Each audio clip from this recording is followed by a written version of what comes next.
time when they had the chicken frames. Is this the time when Samoa was struggling? They didn't have much, so then they used to eat cheaper meats or the leftover meats. Is this period of time you're talking about, Honourable? That's right. Oh. This was between 1979 and 1981. Our shops were absolutely vacant because nobody had any money to go and buy. We had great problems with money, and public servants protest publicly for over 3 months. People just sign and go and kafao because there was no work to be done. No business in Samoa would accept a check from the government which was bankrupt. We can hardly do anything. Even the fuel boats that bring the fuel, they order the government, if the whole tank load is not paid immediately, they will go back without fuel and Samoa will be in the dark.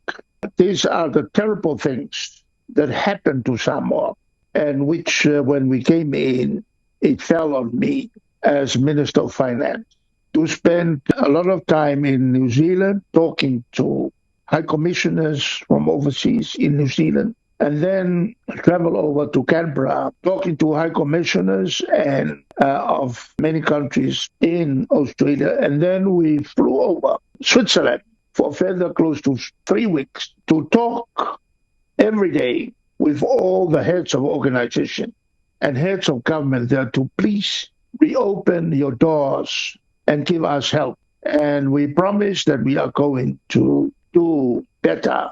We have already legislated, and so have confidence in Samoa. And that was when all doors were reopened.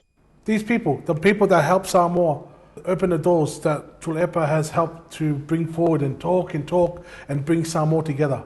These same people are knocking on the door. Samoa, please, you guys are spending a lot of money, but you guys are not making much projects that are coming back with money. We can see the headlines that's coming out. We can see you're trying to shush the media.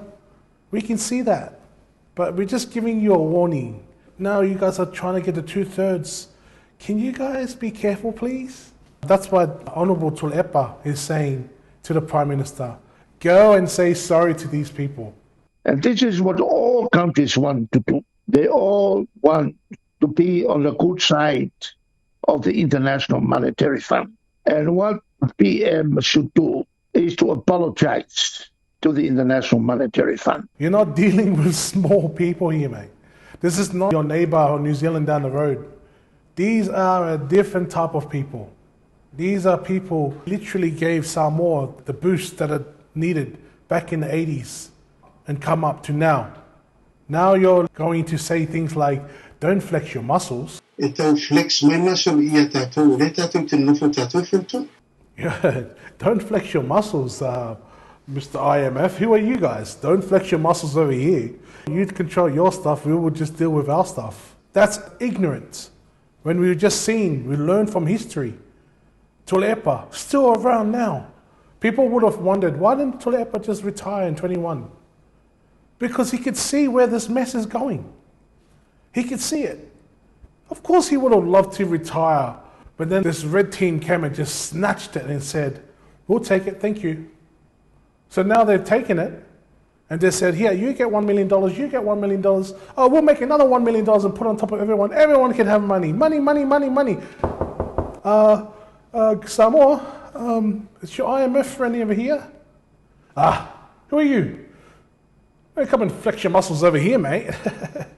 You know who we are? We're Samoan. Oh my gosh. If I'm missing the mark here, please explain to me where I'm missing it. But this IMF thing is not a small thing. If the world closed off because of this scenario here, how much Samoa is dependent on imports coming into the country? How much? And if they close off or make it harder because they're not friends with the IMF, do you see how hard that is going to make it for Samoans? It's going to make it so much harder. That's why I stress the point of it. This is not a small thing.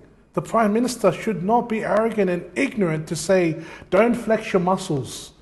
You're saying that to the people that helped push and open the door for Samoa to use the banking system, use friendships with other countries, importing here, importing there. And our Prime Minister is saying, E tau flex mai nasoli ia tātou, re tātou te nofo tātou whentua.